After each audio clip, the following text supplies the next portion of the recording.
पहा नवीन एपिसोड्स एकदम add free.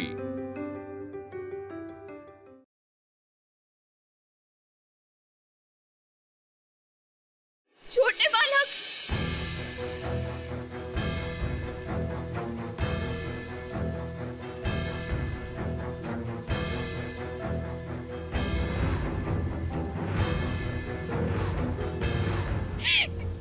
छोटे बालक, गजन, छोटे बालक, सारंग दादा, छोटे बालक, छोटे बालक, छोटे बालक उठा।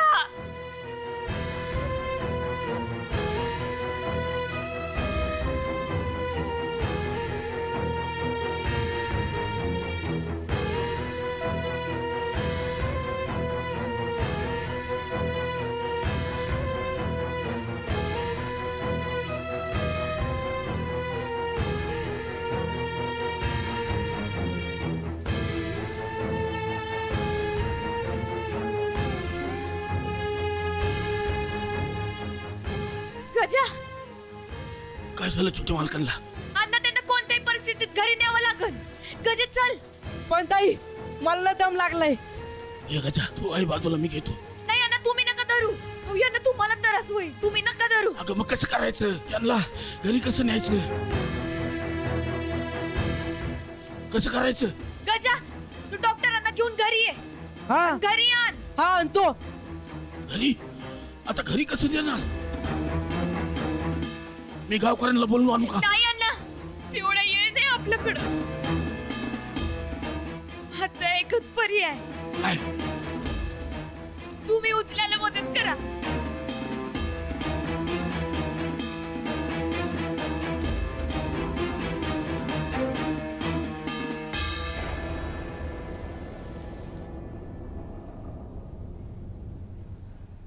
आई, बोल। आई सारंग संपला।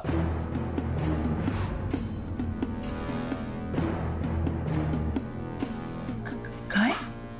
यस,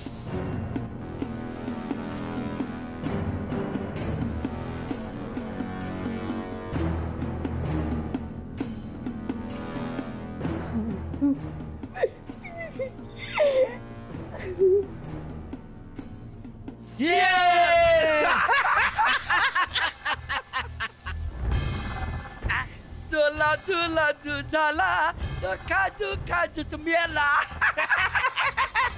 अंता शेठ, शेवटी आपण बदला घेतला। अरे बदला घेऊन तुझा मन पण भरल आणि पैशानी तुझा किस्सा पण भरल।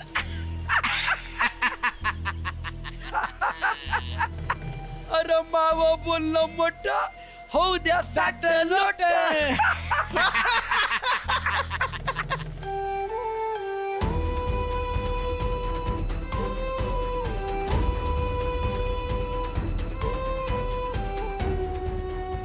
कुसुम, भक्ती, कुसुम।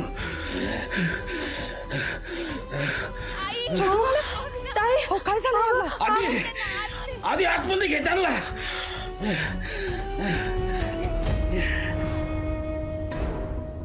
म्हातारीची हिंमत फार वाढली। वरतोंड करून मला प्रश्न विचारायला लागले। सगळ्यांच्या समोर गृहप्रवेशाची तयारी काय करायला सांगते, वैजयंतीला त्यासाठी तयार होण्याचं आवाहन काय करते, आणि हे सगळं त्या मुक्तामुळे घडतंय। त्या चंद्राबाईच्या मनात बंडखोरीचं बीज या मुक्तानेच पेरलंय। केवळ 10 दिवस इथे राहिली तर हा परिणाम, मग कायमची जर ती इथे आली तर नाही, असं होऊ देणार नाही मी। ही म्हातारी प्रत्येक श्वास, एक एक श्वास तुटत तुटत त्या खोलीमध्येच ती मेली पाहिजे। दादा, तुम्ही ठीक आहात ना? खरं तर नाहीये। मला माहित होतं, म्हणून आले मी बघायला।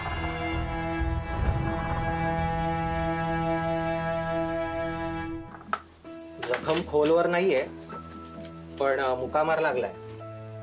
आतून इजा नाही झालेली, पण नशीब जीवावर नाही बेतलं. देवी आई पावलीस ग. या काही गोळ्या आहेत. डॉक्टर पण ते अजून उठत का नाहीयेत? आत्ताच इंजेक्शन दिलंय मी त्यांना, त्यामुळे आली असेल ग्लानी.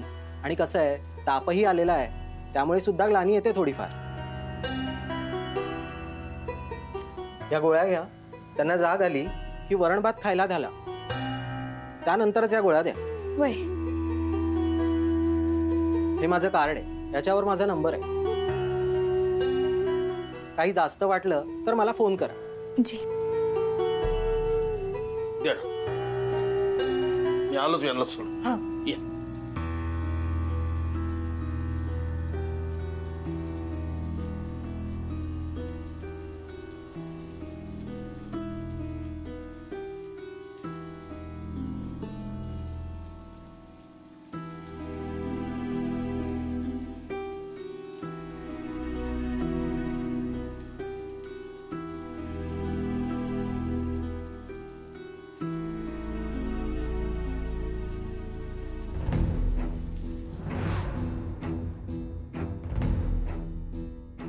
अनबिलीव्हेबल. खूप सुंदर दिसतेस.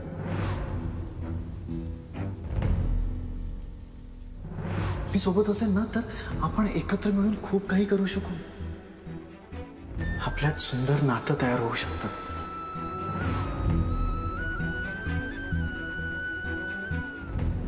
माणसं आणि मन सांभाळण्यात आपला हात अगं कोणीच धरू शकत नाही. आपली जोडी कमाल असेल. जाताना तुझ्या मोठ्या बहिणीला माझ्याबरोबर घेऊन जाणार आहे कायमचं.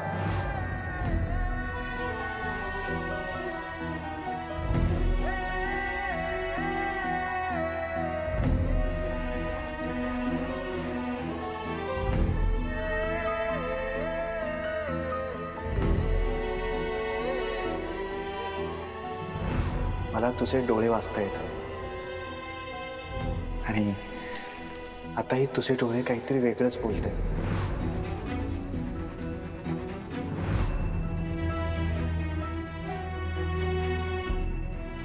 तुझ्यासाठी ही साडी आणि हे मंगळसूत्र आणलं होतं.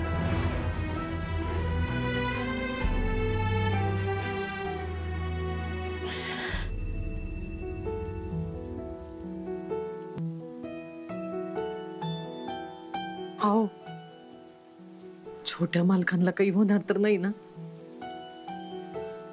आओ.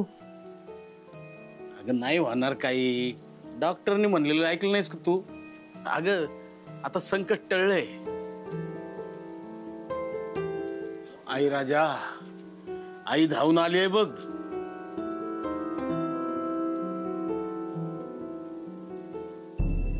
आई, हे शक्य नसलेलं नातं तूच बांधलंयस.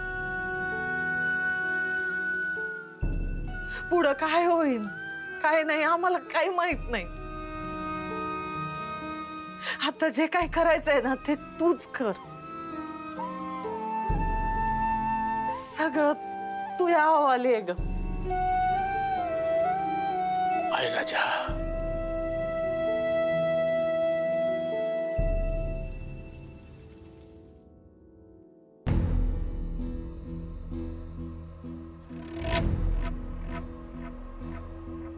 समोरचा घाबरला ना की मला अगदी जिंकल्यासारखं वाटतं.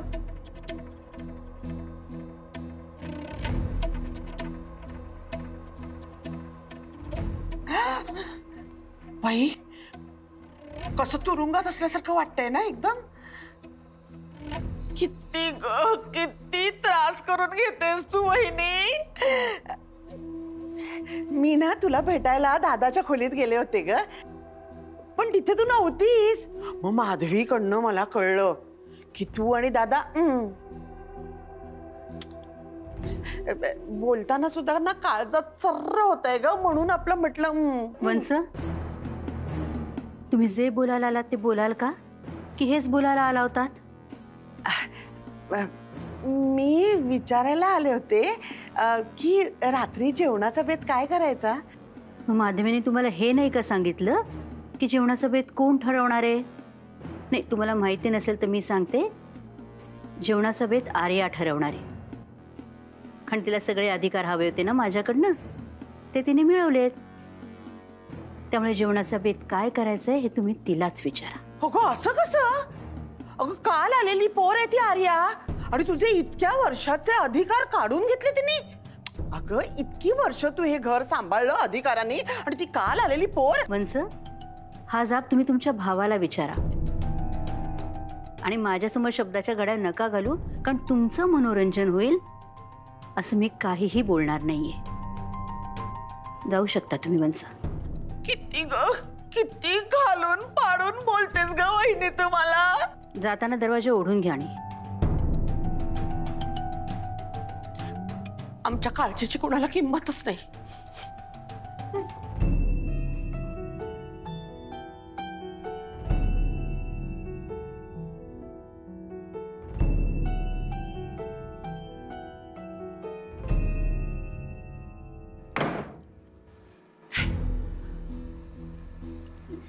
मी म्हणत होते ना तसंच झालं. तू वहिनींकडनं जबाबदाऱ्या काढून घेतल्यास ना, त्यामुळे खूप दुखावली आहे ती.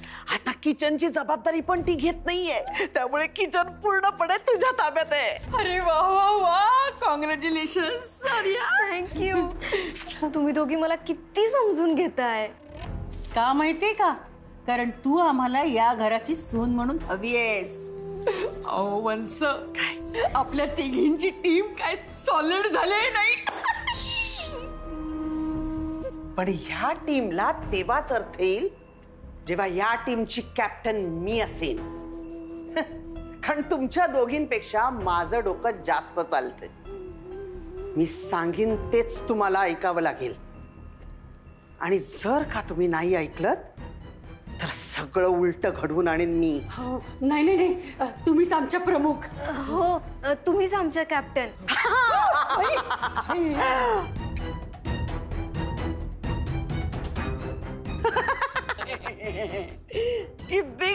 किती घाबरलात तुम्ही मला. समोरचा घाबरला ना की मला अगदी जिंकल्यासारखं वाटतं. जाऊन जेवणाची तयारी करा. तुम्ही पण या ना, जेवणाची तिघी मिळून तयारी करूया. मुलगी बाहेर येते ना, ते स्वतःचे लाड करून घ्यायला येते, काम करायला नाही. निघा. चल चल चल. थांबा. तिजोरीच्या चाव्या कोणाकडे असतात? तसे अधिकार बहिणींकडेच आहेत, पण साव्या सासूबाईंकडे आहेत. कच्चा मोठेपणा देऊन ठेवलाय. अच्छा, म्हणजे खजिना वैजंतीकडे आणि खजिनदार चंद्राबाई. हो, असंच आहे. जाऊन म्हातारीकडच्या चाव्या घेऊन या. अगं वहिनी दुखावली गेली आहे, त्यामुळे आता ती घरातली कुठलीही जबाबदारी घेणार नाही. त्यामुळे आर्या, आता तू कोणतीही जबाबदारी सोडू नकोस. योग्य वेळ आणि योग्य संधी तुझ्याकडे चालून आलीये. तिजोरीच्या चाव्या लवकरात लवकर ताब्यात घे. तिजोरीचे अधिकार आर्याकडे राहतील आणि खजिनदार मी होईन. म्हणजे मी असले ना की मध्ये कोणी लुडबुड करणार नाही ना. जा, चाव्या वाट पाहतायत. हो, चल चल चल. किती ग बाई, किती विश्वास यांचा माझ्यावर.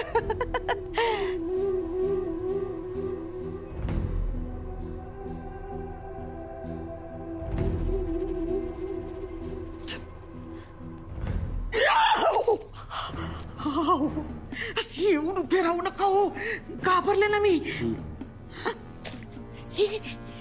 हे कुठून चोरून आणलं? अगं त्या आर्या आणि त्या आर्या आणि रेणुकासाठी गिफ्ट आणलंय. आपण रिकाम्या हाताने आलो होतो ना, बरं दिसत नाही म्हणून घेऊन आलोय. पण पैसे कुठून आणलेत?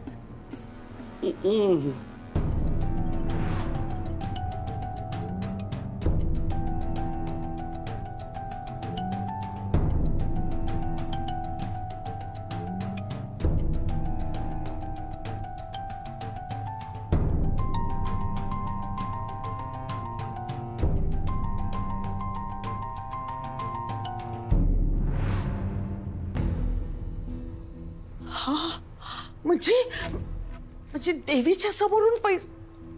हो, एवढी रिस्क घ्यायची काय गरज होती? रिस्क घेण्यासाठीच तर आपण इथे आलो आहोत ना. त्याच्याशिवाय आपल्याकडे काही पर्याय आहे का? अंबिके, एक गोष्ट लक्षात ठेव, तू सुद्धा या घरची वारसदार आहेस, तरी सुद्धा मला हे करावं लागतंय. त्याचं दुःख तुमच्यापेक्षा जास्त मला आहे.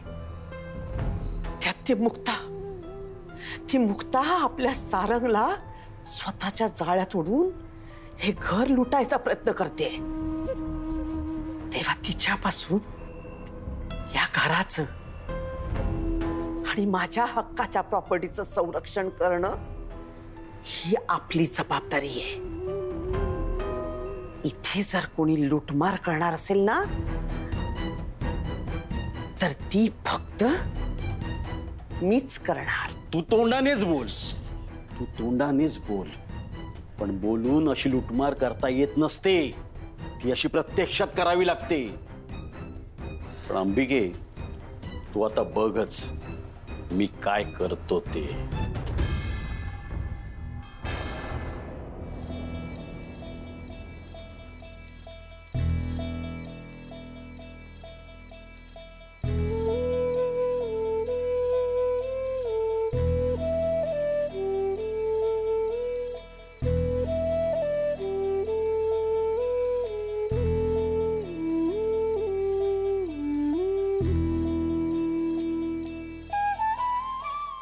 देवाच्या मनात काय आहे ते पण कळना. इथं छोट्या मालकांचा ताप उतरना, तिथं बाहेर पाऊस थांबना.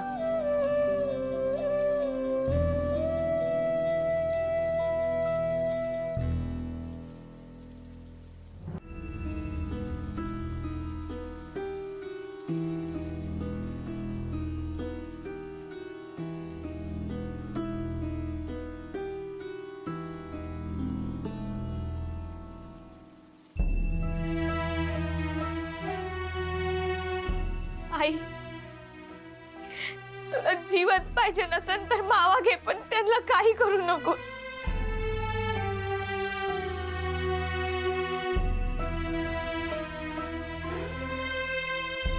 मावा काही चुकलं असेल तर त्याची शिक्षा मला दे.